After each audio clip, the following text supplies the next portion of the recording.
باللہ من الشیطان الرجیم بسم اللہ الرحمن الرحیم وما جعلناهم جسدا لا یأکلون الطعام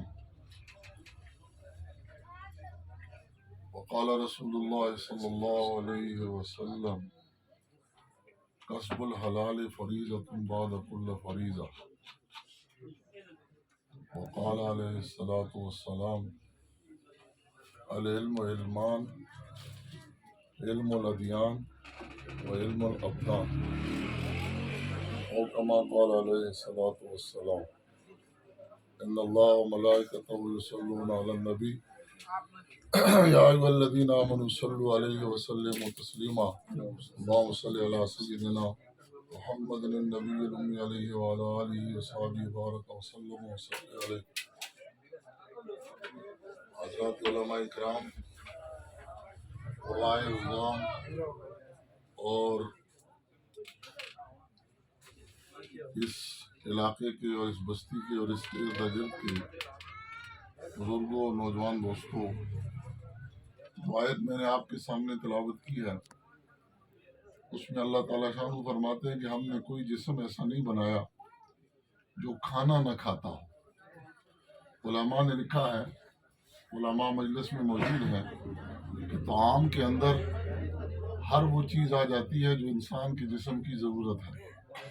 اس میں کھانا پینا بھی ہے، اس میں لباس بھی ہے، اور اس میں علاج معالجہ بھی ہے۔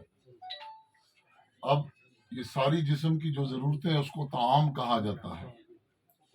اب طعام کے لیے مال کی ضرورت ہے۔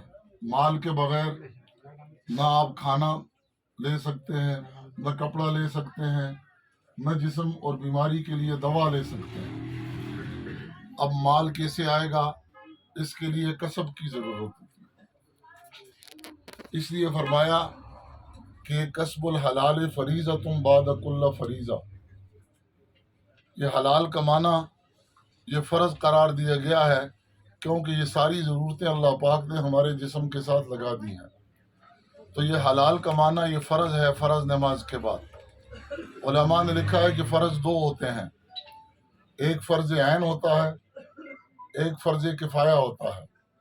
فرض کفایہ وہ ہوتا ہے جو دوسروں کے لیے ہوتا ہے، فرض عین وہ ہوتا ہے جو اپنی ذات کے لیے ہوتا ہے۔ یہ فرض عین اور فرض کفایہ عبادات میں بھی ہے، اور یہ فرض عین اور فرض کفایہ معاملات اور تجارت کے اندر بھی ہے۔ مثلا نماز فرض عین ہے، وہ ہم اپنی ذات کے لیے پڑھتے ہیں۔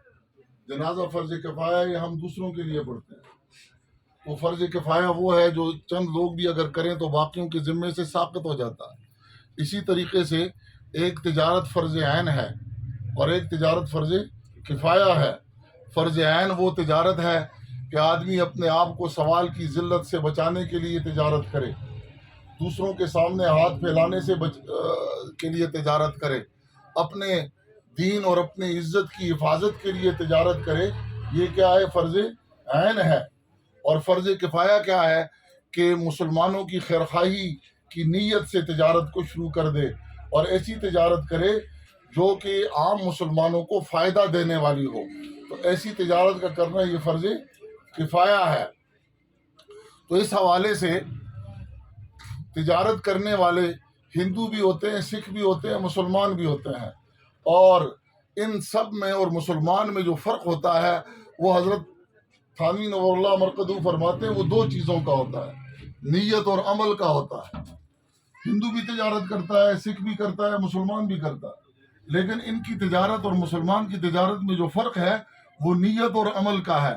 اس لیے مسلمان نے کس نیت سے تجارت کرنی ہے، کس عمل کو سامنے رکھ کر تجارت کرنی ہے، تو عمل ہماری نیت کیا ہونی چاہیے، ہمارا عمل کیا ہونا چاہیے۔ تو نیت کے اعتبار سے حضرت نے لکھا ہے کہ مسلمان جو تجارت کرے اس میں سب سے پہلے کیا نیت رکھے، وہ یہ کہ میں سوال کی ذلت سے بچوں۔ اللہ کے نبی نے فرمایا کہ سوال کرنا یہ ٹھیک نہیں ہے، اوپر والا ہاتھ نیچے والے ہاتھ سے بہتر ہے۔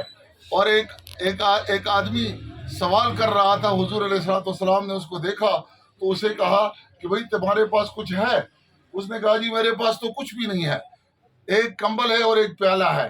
کمبل کو آدھا نیچے کر لیتا ہوں، آدھا اوپر کر کے سو جاتا ہوں۔ ایک پیالہ ہے، اس میں کسی نے کوئی چیز کھانے کے لیے دی تو اس کو تو حضور اسلام نے فرمایا دونوں چیزیں لے کر آ جا۔ وہ دونوں چیزیں لے کر آتے ہیں تو حضور صلی اللہ علیہ وسلم صحابہ کی مجلس میں اس کی نیلامی کر رہے اور کیا کہتے ہیں، بھائی تم میں کوئی ہے جو اس کو لے لے؟ ایک صحابی اٹھے، فرمایا 1 درہم میں لیتا ہوں، فرمایا نہیں۔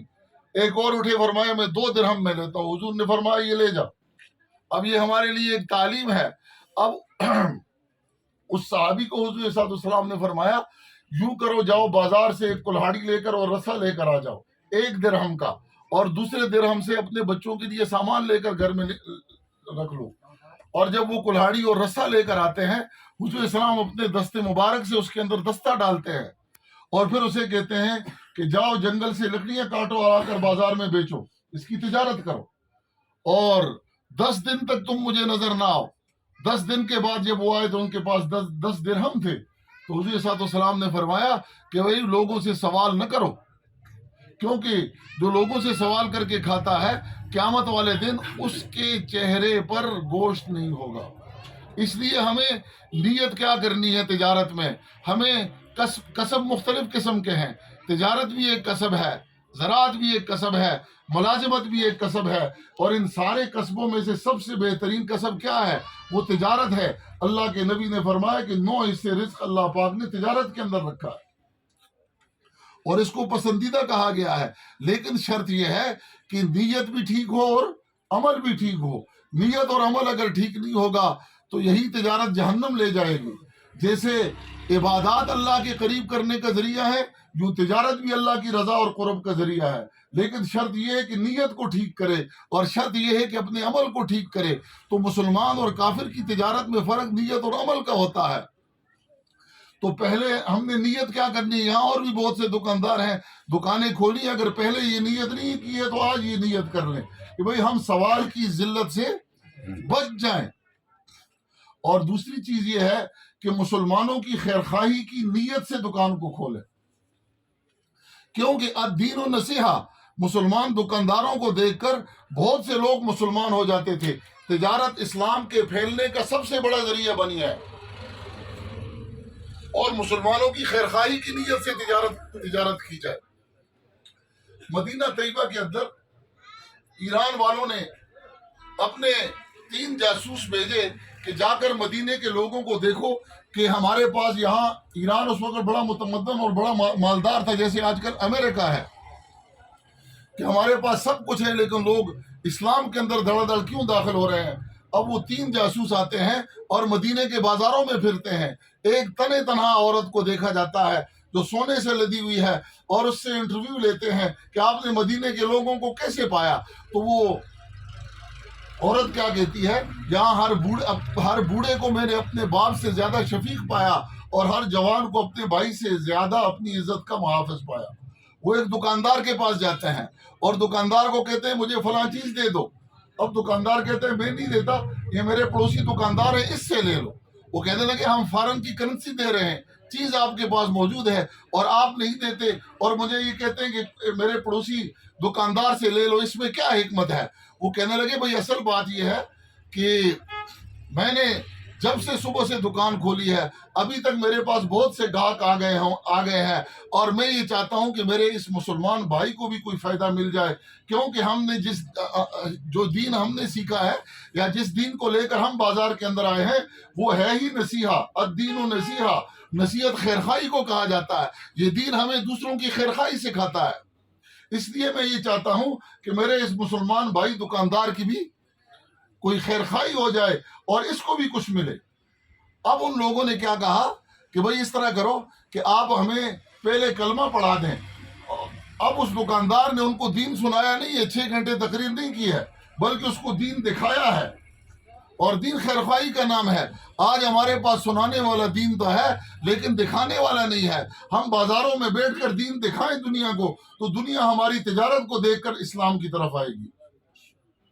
کبھی بھی اسلام دوسروں کی زندگی میں سنانے سے نہیں آتا، وہ کر کے دکھانے سے آتا ہے، اور کر کے دکھانے کا بہت بڑا وسیلہ اور سبب آپ دکانداروں کے پاس ہے۔ آپ دکانداری میں بیٹھ کر لوگوں کو یہ دین دکھائیں، تو جب آپ دکھائیں گے تو لوگ دین کی طرف آئیں گے۔ آج ہمارا دکاندار جو ہے وہ بدخواہی لے کر بیٹھتے ہیں، خیرخواہی کی نیت ہی نہیں ہوتی، بلکہ سارا دن مسلمان دکاندار کا بورڈ جو ہے وہ جھوٹ بھی بولتا ہے، اور مسلمان دکاندار کا بورڈ جو ہے وہ سارے دکانداروں کی بدخواہی بھی کر رہا ہوتا ہے۔ ہماری دکان پر لکھا ہوا ہوتا ہے کہ بھائی کپڑے کی واحد دکان وہاں کے وہاں پر 20 اور بھی ہیں، اور یہ جھوٹ ہے۔ اور فرمایا تاجر الصدوق مع النبیین والشہداء، سچا تاجر نبیوں اور شہیدوں کے ساتھ اس کا اجر ہوگا۔ اور جس مسلمان دکاندار کا بورڈ سارا دن جھوٹ بول رہا ہو اس پر کیا رحمتیں ہوں گی۔ لکھا ہوا ہوتا ہے بھائی کپڑے کی واحد دکان اور فلاں چیز کی واحد دکان، حالانکہ وہاں 20 اور بھی ہوتی ہے، اور ایک اور بدخواہی لکھی ہوئی ہوتی ہے سارے مسلمانوں کی۔ کیا لکھا ہوا ہوتا ہے؟ سارے مسلمان سے، سارے بازار سے سستا اور اچھا مال۔ اس کا مطلب یہ کہ سارے 2 نمبر بیچ رہے ہیں اور میں 1 نمبر بیچ رہا ہوں، اور یہ سارے جو ہیں یہ مہنگا بیچتے ہیں اور میں سستا بیچنے والا ہوں۔ تو یہ ہمارے بورڈ سارا دن سارا بدخواہی کر رہے ہوتے ہیں۔ تو دوسری چیز یہ ہے کہ ہم نے دکانیں کھول دی ہیں، اس میں نیت کیا ہوگی؟ خیرخواہی کی نیت ہو۔ اور تیسری چیز کیا ہے کہ کسب حلال کی نیت سے ہو، کہ میں حلال کماؤں اور سوال کی ذلت سے بچ جاؤں، بیوی بچوں کو جا کر میں حلال کھلانے والا بن جاؤں۔ یہ پہلی چیز ہے، یہ نیت کا فرق ہوتا ہے۔ اور دوسری چیز کیا ہے؟ وہ عمل کا فرق ہوتا ہے۔ عمل کا فرق یہ ہے کہ ایک تو جو مال بتائے اسی کو اس کو دے۔ ہمارے ہاں یہ ہوتا ہے کہ بتاتے ایک ہیں اور دیتا دوسرے ہیں۔ ایک عمل کے لحاظ سے اس کا فرق نہیں کرنا۔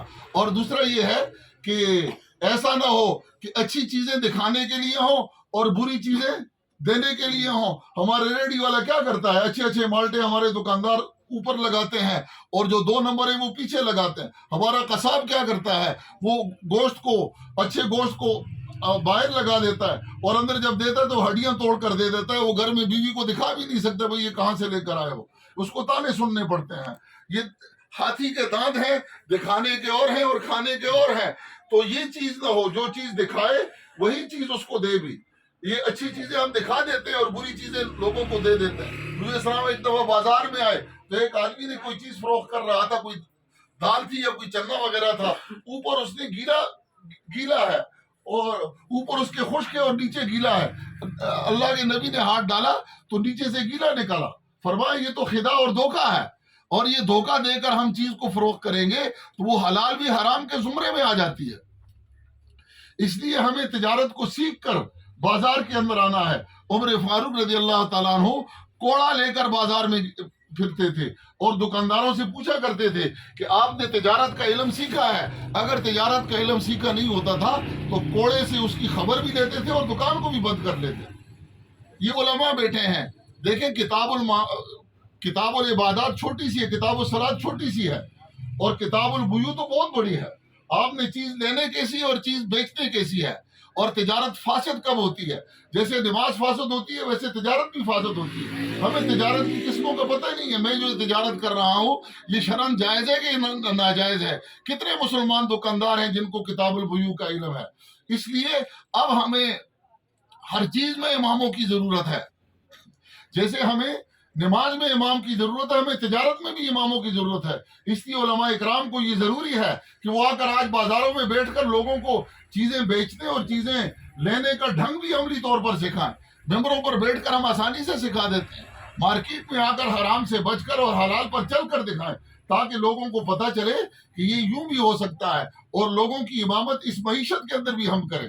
ہم نے صرف ایک نماز کی امامت سیکھی ہے، ہم نے سیاست میں بھی امامت کرنی ہے، ہم نے تجارت میں بھی امامت کرنی ہے، ہم نے ساری چیزوں میں امامت کرنی ہے۔ تو یہ کام اصل میں علماء اکرام کا ہے۔ اس لیے الحمدللہ مولوی صاحب ایک اچھے عالم بھی ہیں، اور پھر وہ ایک اچھے حکیم بھی ہیں، مستند حکیم بھی ہیں۔ اور علم 2 طرح کا ہوتا ہے، جیسے میں نے ابھی حدیث شریف پڑھی، العلم علمان، علم الادیان و علم الابدان، کہ ایک بدن کا علم ہے، ایک دین کا علم ہے۔ ان کو اللہ پاک نے دین کا علم بھی دیا ہے، ان کو اللہ پاک نے بدن کا علم بھی دیا ہے، اور یہ ایک مستند حکیم ہے۔ اور یاد رکھیں صحت ایک ایسی چیز ہے کہ اس میں غیر مستند سے اگر آپ نے کوئی چیز لے لی اور جس کے پاس سند نہیں ہے، جس نے کسی سے تربیت نہیں لی ہے، اور اگر آپ نے کوئی چیز لے لی اور کھا لی تو یہ خودکشی کے زمرے میں آئے گی۔ آپ نے پہلے دیکھنا ہے کہ میں جس سے علاج کرا رہا ہوں اس کے پاس سند ہے کہ نہیں ہے۔ الاسناد من الدین لولا الاسناد لمن شاء ما شاء. اگر آپ نے کسی مستند ڈاکٹر یا حکیم سے علاج کروایا اور اس سے خطا بھی ہو گئی اور اس کو پھر بھی ایک نیکی کا اجر ملتا ہے، اور لیکن اگر ایک آدمی جو ہے وہ مستند نہیں ہے، اس سے اگر آپ دوا لے رہے ہیں، آپ ٹھیک بھی ہو گئے تو دونوں گناہ گار ہیں، اس لیے کہ آپ نے صحت کی حفاظت نہیں کی ہے. یہ صحت کے ساتھ کھیلنا یہ اچھا نہیں ہے. تو یہاں آپ لوگوں پر یہ احسان ہے کہ انہوں نے یہ فرض کفایہ یہاں کر لیا اور فرض عین بھی کر لیا. ان کے اپنے لیے یہ تو فرض عین ہے، اور یہاں پر میرے خیال میں اس پورے علاقے میں یہاں مجھے کوئی مستند حکیم نظر نہیں آتا. تو انہوں نے ایک ایسے شعبے کی یہاں افتتاح کی ہے کہ وہ فرض کفایہ بھی ادا ہو رہا ہے، ان کا فرض عین بھی ادا ہو رہا ہے. تو دوسری چیز یہ ہے کہ عمل کے اعتبار سے ہمیں جو چیز بتانی ہے وہی دینی ہے، اور ناپ تول کے اندر ہمیں کمی بھی نہیں کرنی. فَوَيْلٌ لِّلْمُطَفِّفِينَ الَّذِينَ إِذَا اكْتَالُوا عَلَى النَّاسِ يَسْتَوْفُونَ إِذَا كَالُوهُمْ أَو وَّزَنُوهُمْ يُخْسِرُونَ. فرمایا بعض وہ ہیں جو دیتے ہیں تو پورا دیتے ہیں، لیتے ہیں تو پورا لیتے ہیں، اور دیتے ہیں تو وہ ڈنڈی مار کر دیتے ہیں. تو اس میں کمی بیشی بھی نہ ہو اور جھوٹ بھی نہ ہو، فریب اور خداع اور دھوکہ بھی اس کے اندر نہ ہو. اور ایک ادب یہ ہے کہ دنیا کی تجارت جو ہے اس کو آخرت کی تجارت سے غافل نہ کرے. رجال لا تلہیہم تجارت ولا بیع عن ذکر اللہ. فرمایا مرد وہ ہیں جن کو خرید اور فروخت اللہ کی یاد سے غافل نہیں کرتی ہے. کہیں ایسا نہ ہو کہ دکانوں میں لگ کر حلال کمانا، ادھر سے نمازیں ضائع ہو رہی ہوں. یہ حلال کمانا آپ پر فرض ہے، صبح کی نماز پڑھی تو ظہر تک آپ کے لیے حلال کمانا مقدم ہے، لیکن جو ہی ظہر کی اذان ہو گئی تو اب حلال کمانا دوسرا نمبر ہے اور نماز کا پہلا نمبر ہے. نماز کے وقت میں حلال کمانا یہ بے دینی ہے، دین نہیں ہے. اس لیے مقدم اور مؤخر میں تمیز کر کے آپ نے کمانا ہے، بازاروں کے اندر چلنا ہے، اور اس کے ساتھ ہم نے سچ بولنا ہے. جب ہم سچ بولیں گے، التاجر الصدوق الامین مان نبیین و شہداء، سچا تاجر جو ہے اس کا حشر قیامت والے دن شہداء کے ساتھ ہوگا. نیت اور عمل ٹھیک ہے تو تجارت کر کے بھی یہ شہید کے ساتھ اس کا اجر ہو سکتا ہے. نیت ٹھیک نہیں ہے تو شہادت پا کر بھی ایسے شہید سے جہنم کا افتتاح ہوگا. تو اللہ تعالیٰ شان و مولوی صاحب کو ان کی نیت اور عمل کا اجر دے، اور جتنے متعلقین یہاں جتنے لوگ بیٹھے ہیں ہم سب کو ان سے استفادے کی توفیق نصیب فرمائے. اللہ تعالیٰ شانہ ہمیں حلال کمانے اور حلال میں خرچ کرنے کی توفیق نصیب فرمائے. وما علینا الا البلاغ.